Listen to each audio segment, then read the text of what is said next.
right, guys. Jarrett Lajani here, Pest World 2025 in Orlando. I get the pleasure and great honor to interview my friend Jose Salano from Bug Boys out of New Jersey. Has one of the fastest growing companies in the country, I believe, and making great strides and doing some very unique things. So, Jose, you want to tell us just a little bit? So first of all, before we get into Bug Boys and all the amazing things you're doing there, tell them a little bit about yourself, kind of a little bit where you come from, a little bit of your background, a little bit. Thanks for having me, Jared. I appreciate it. It's my pleasure, Thank man. you. Thank you for doing it. I know you're a busy guy, so. Oh, thank you. Yeah, I try to do the most I can. So we're a small family business. I have my two sons, my wife, my father-in-law works here. Originally, I grew up in Elizabeth, New Jersey. From there, I expanded down to Toms River, where we're currently at, but we still service Elizabeth and all the North Jersey. We've been in business. Hold on.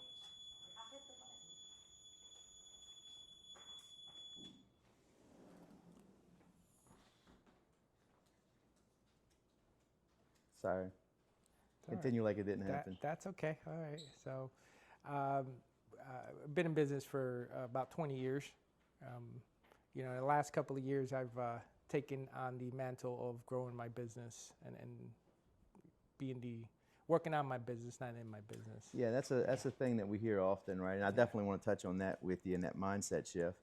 But I want to really get to know you and let them know who you are a little bit, man. So how'd you get into, did you always do pest control your whole life, right? You know what? I've done pest control since, I got pest control when I was 2021.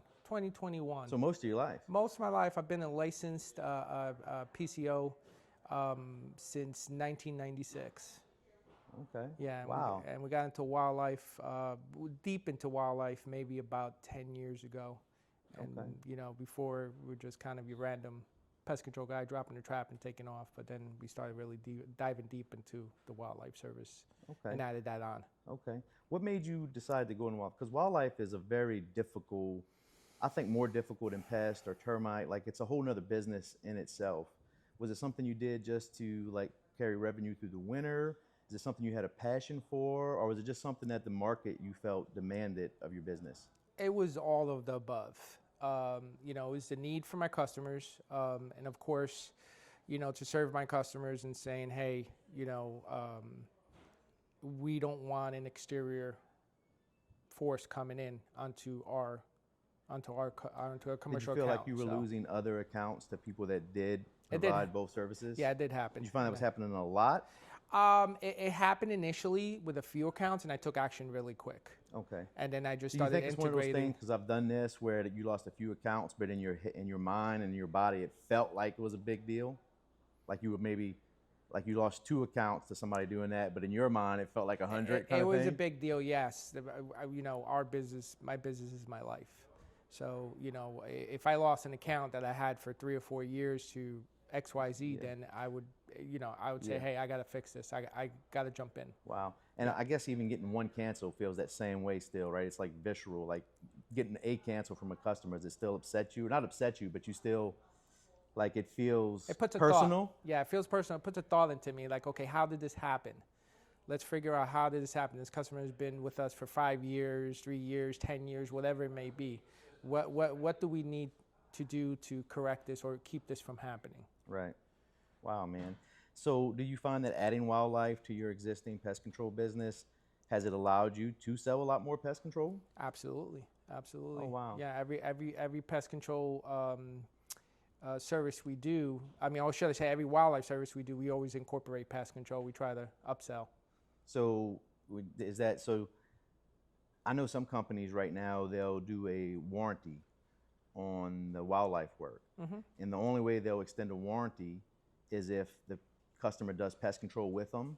And if they cancel the pest control, they also lose their wildlife warranty. That's correct. And so that really, so they'll pitch pest control every time you do a wildlife job to include the warranty. Do you do it like that, or you mostly just try to upsell the pest control and kind of give them a choice? And we give them a choice. So, if they decide not to do pest control, then we'll warranty our work for whatever terms we're going to agree on and give them renewals.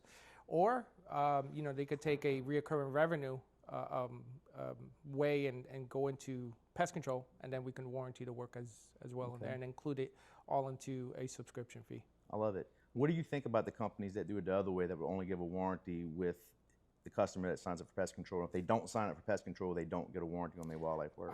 They're losing revenue for sure, 100%, You think so? and they're losing that potential customer. There's been plenty of times that initially when we did it like that, you know, a customer will kind of forget about you. So they'll just call any wildlife company. It's happened many times to us initially at the beginning where the customer, we did raccoons and exclusion, and, you know, 4 years down the road, they called us and they say, hey, we had this other guy over here doing it. I'm like, okay, we did your exclusion work 4 years ago. Why didn't you call us? Got it.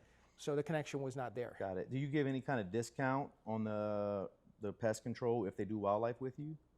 Yeah, we have considerations. We do, you know, it goes based on customer needs and you know, per client. Okay. Yeah. How big of a percentage today is wildlife of your overall? Is it 20%, 30%? Has it grown to be a big part of your business? It's about a quarter.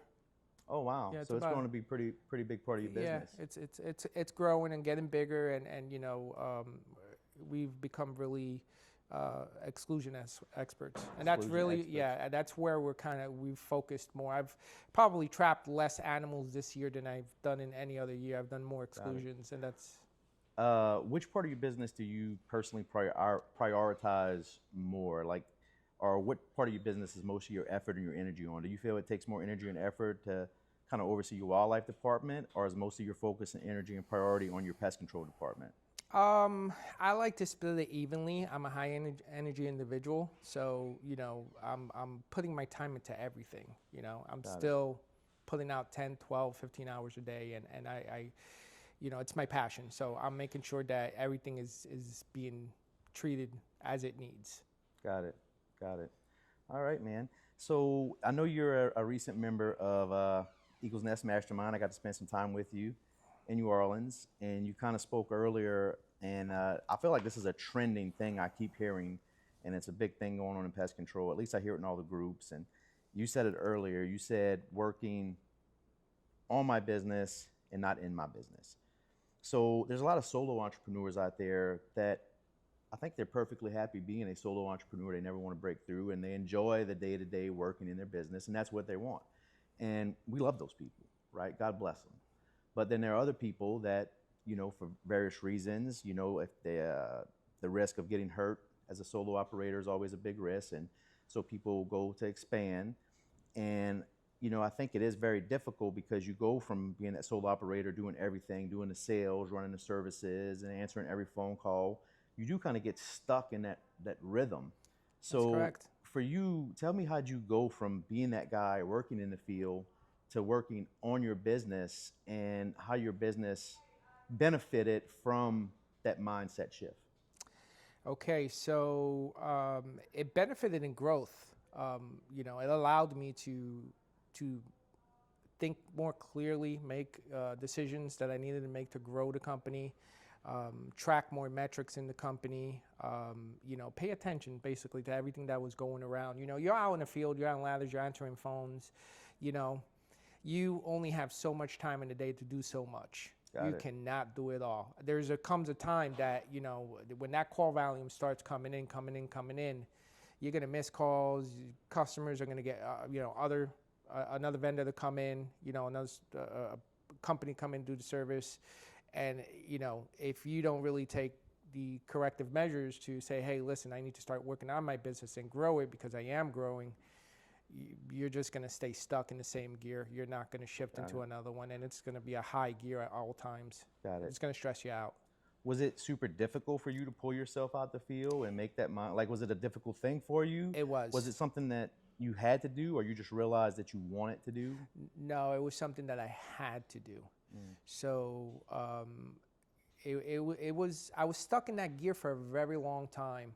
I would say at least about 12, 14 years. I was stuck in a gear of just technician mentality, just going out, service my customers, you know, and not really working on the business. And I just kind of stayed stagnant at a certain amount. And I couldn't really provide a good atmosphere for my employees, for myself. I didn't really, you know, thinking about it now, you know, I'll look back and I was like, there was really not much of a good future for me as far as retirement and Got it. building something. Got it. You know, I'm going to be, you know, I'll be 65 years old if I kept on doing what I was doing in that time and still doing the same thing. Got it. You know, I don't want to be that guy. Got it. Yeah. Got it. All right, Jose. And also you have your son that's working for you Yeah, now? I have both of my sons, Angel and Christopher. Right. Yeah. I know that's important to you, kind of grooming them. And Absolutely. are you kind of to the point where you're kind of just overseeing and kind of grooming them and they're doing the work and do they want to take it over? What's Yeah, so that's the main goal is hopefully for them to take it over. You know, and I gave them two choices when they graduated school. I told them either you come to work or you're going to go to school. Figure out what you're going to do. And the first thing they said, we're going to come to work. Yeah. So I had, I love it. I previously bought them. I've been bringing them on with me, the jobs, since they were like 14, 13 years old. I have pictures. I actually looked up not too long ago of us doing clean outs and they were there with me. Yeah. So it reminds me of a saying I always tell my sons, and I always tell my sons, have a plan for your life or life will just happen to you. So in other words, if you don't, you know, have a clear plan and a clear goal and a direction that you're heading, you'll just get into life and life will just happen to you and you'll end up just doing whatever you have to do to make it, right? That's correct. So just have a plan and a destination or life will just happen to you. Yeah. And I'd much rather plan my life than have it happen to me. That's right. That makes sense. Yeah, it sounds like that's absolutely. kind of, you know. Yeah, Yeah. that's kind of the track we're doing, and that's what I'm trying to show them. You know, Awesome. yeah, Awesome. I'm trying to make them into two young men, All successful men. Yeah. So Jose, you're Yeah. here in Orlando at Pest World 2025, right? It's not getting any cheaper to come to Pest World, You got that right. Yeah. right? It's yeah. a significant investment. Yeah, Right? absolutely. So what prompted you to make the investment to come to Pest World, and what do you hope to gain from it? And what's the most relevant thing for you in coming to Pest World this year? Networking, 100%. Networking, and of course, you know, I do want to see, you know, new stuff they got out, the new innovation, the technology, what they got out there on the floor. Okay. You know, but networking is always priority. Okay. Number one for me. It you know, it's taught me so much, you know, from learning from others, how to grow and how to be a better businessman and really working on a business. So you say you get more benefit from networking and learning from other people than you do from the actual classes or actual walking the floor and seeing all the stuff. 100%. Isn't that funny? It's very much like the Eagles Nest peer group. Mm-hmm. We do seem to learn more from just networking and talking to people than we do from any classes or anything like that. Mm-hmm. Like other entrepreneurs that are doing it every day and living it, that are willing to be vulnerable and talk and share with you, can teach us more than almost anything else out there. Yeah. So I'll give a plug to the Eagles Nest. I haven't worked on my business as much as I've done in the last 3 months. Oh wow! And I have not figured. I have not really sat back and really soaked it in completely. Of saying, like, wow, there is a lot to do here. This growth requires this type of demand. Yeah.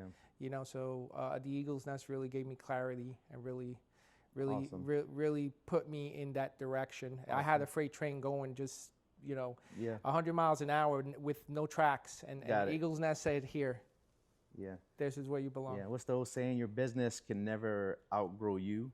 In other words, you have to grow personally as your business grows, or your business will kind of plateau wherever That's your correct. personal growth. That is correct. And I do feel like Eagles Nest is unique, that it does help with that personal growth, which then helps you grow your business. Yeah, absolutely. Right. Absolutely. Jose, thank you so much for this, man. Hey, thank you for having me. I appreciate it. I always like to ask at the end, you know, what kind of advice you'd have for another entrepreneur out there.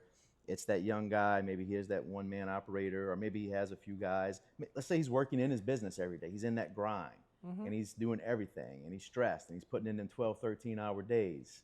And he needs to make that mindset shift to start working on his business, which is something you've done very successfully. What advice would you give that guy? What advice would I give him? I would say, you know, be open-minded, you know, network, you know, learn from others, you know, and that's gonna lead to growth. And it's, you know, networking now is not what it used to be. Right. Or, you know, it is what it is 20 years ago. If I had this 20, 30 years ago, I would have been at a different place right now. But I'm thankful for it, and anybody in that position of starting, like, you know, a young entrepreneur, then should really go start networking. Awesome. Yeah, that's Awesome. Jose, thank you so much. Jose Solano of Bug Boys out of New Jersey. If you're anywhere in the New Jersey market and you need bugs killed or wildlife taken care of, that's correct. We call do it all. Jose out there, Bug Boys in Jersey.